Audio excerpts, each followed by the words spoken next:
带观众朋友来看过这新闻，有印度16号前后的班加罗尔，日有一栋当咧起的7层楼落大雨的时阵摔来倒去，包括工人在内有20外个人当场红抬起来，上部有8人死亡，18个奉救出来。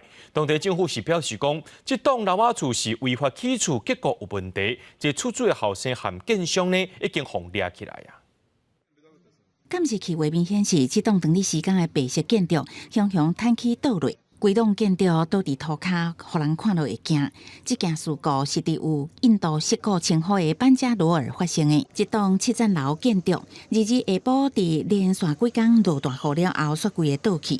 当时内底有20外个工人走袂赴，雪橇换台。消息一个传出来，救援人员透暝乌骨抢救，目前已经知影有10外人互救出来，不过死亡人数嘛持续升悬。家属知影消息真伤心。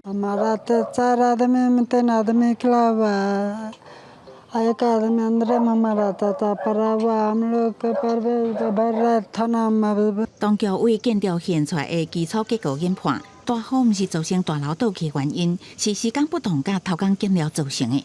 It is not on water rain. It is on the bad quality of putting the pillar. Not according to my technical team, they feel that the proper iron rods have not been there. Proper foundation was not been there. That is why it has happened.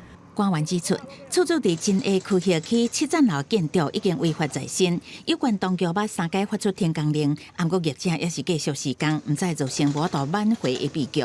目前包括业主的后生，也甲一个承包商拢已经互逮捕。当时下令市内所有违法的建筑爱随停工。专家是批评相关执法是安怎一直无法度落实，恐惊嘛是爱彻底来检讨。公司新闻张伟敏编译。